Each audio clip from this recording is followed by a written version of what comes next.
If you want to check out different content from myself, I've just set up a second channel where I'm going to post fitness and things. The link for that will be in the description. And of course, if you want to avoid the random lottery of FIFA points, you want to go straight to the source, buy the players directly, use u7buy.com and use the code TVM at checkout. What is going on, guys? TVM here. Welcome back to a brand new episode of the Norwich City career mode. We have Liverpool in the league very first game. Then we have two legs of the Europa League back to back.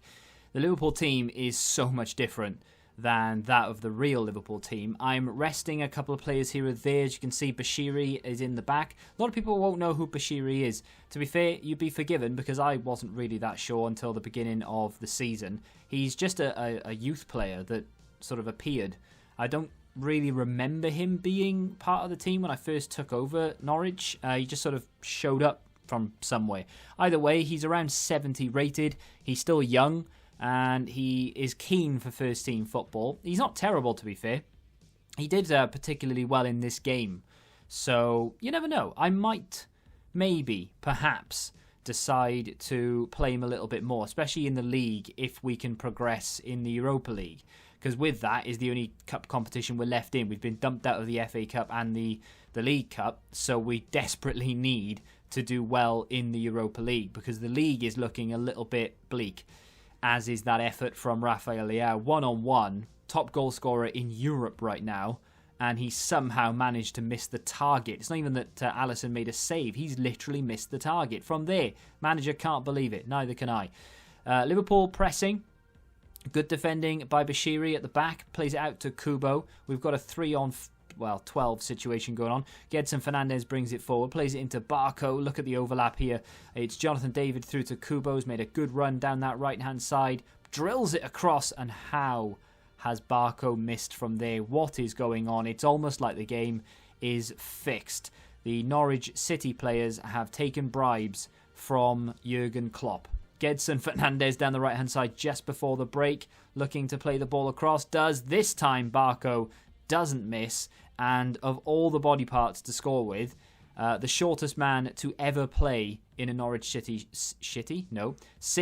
shirt. Their last season's form could be described as that, but no, Norwich City shirt has scored a headed goal against a team who have pretty tall defenders. Bashiri again at the back doing very, very well. Then Tim Krul using his knees to get the ball away, and then manages to just smack it up the pitch only as far as a Liverpool player. Liverpool's left-back, incidentally, is, I think, the Manchester City left-back in real life, I think. And either that or they're playing... Is it Zielinski, actually, that they're playing at left-back? I can't quite remember.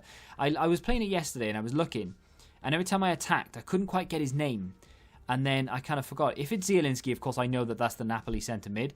But for some reason, I think that they've got the Manchester City left-back at their current left-back position. I don't know. Either way, Barco through on goal here on the hour mark. He's through. He's in. He doesn't miss, although he does.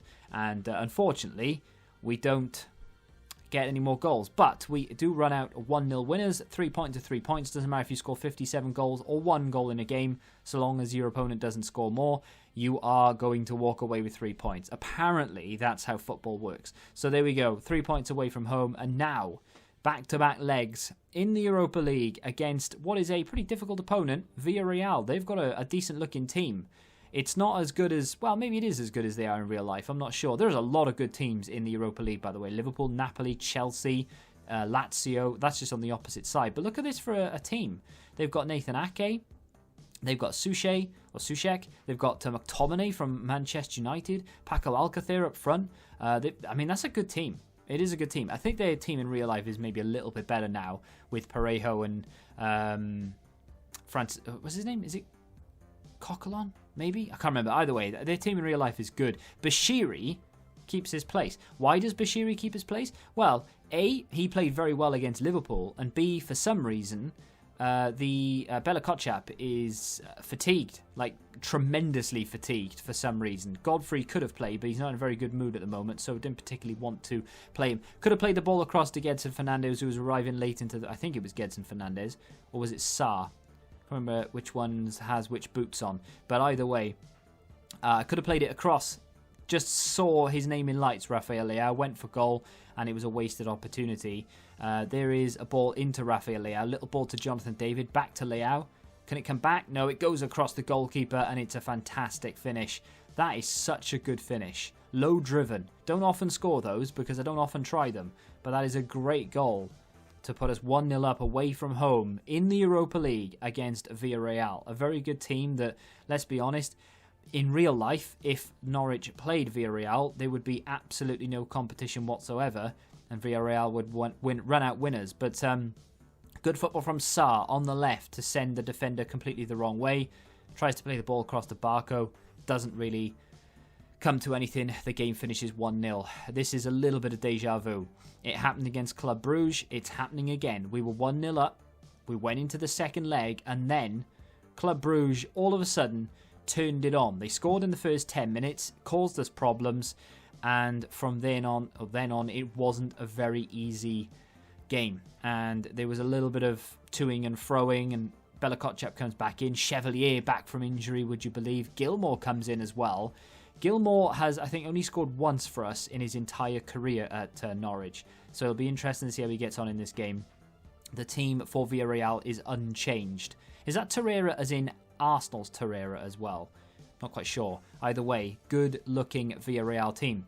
Player to watch was Jonathan David. Of course, he has a reputation of scoring hat-tricks in Europe.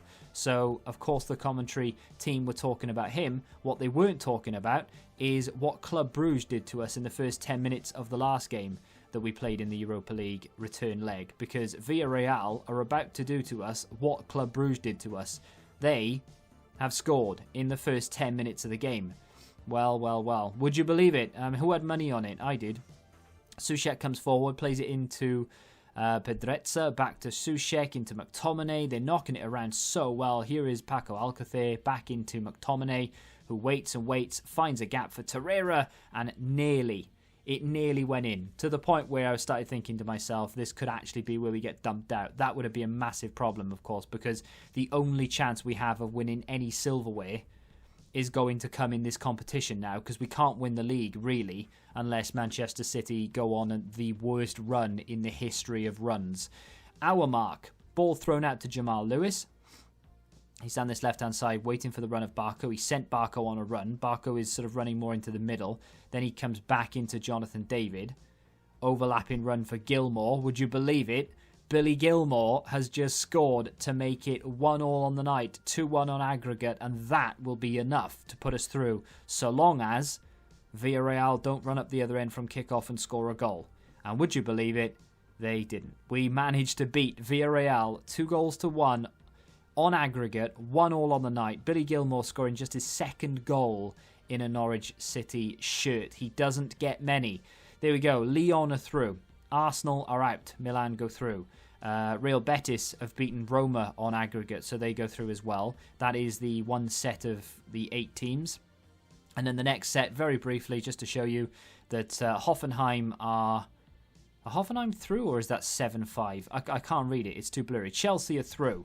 Ajax are through, and Liverpool have absolutely obliterated Napoli. And there we go. The league doesn't look an awful lot different because we've only played one game. It's always like a top 6 opponent next. I say that. I can't even... Arsenal aren't top 6 anymore. They're sort of top 10 if you're lucky. Look at the state of that. Top 8 positions, and I can't see Arsenal. Didn't even twig yesterday that I can't see Arsenal. But we have them next. I should show you where they are. I mean, at the start of the next episode, I will show you where Arsenal are before we play them. Because I don't know. They could be 9th, they could be 10th. I don't know. But either way, they're not doing particularly well. We have them away from home in the next game. In the next episode. That will be the first action, and then we'll potentially move on to some more Europa League action and our quest to hunt down Manchester City. 7 points adrift.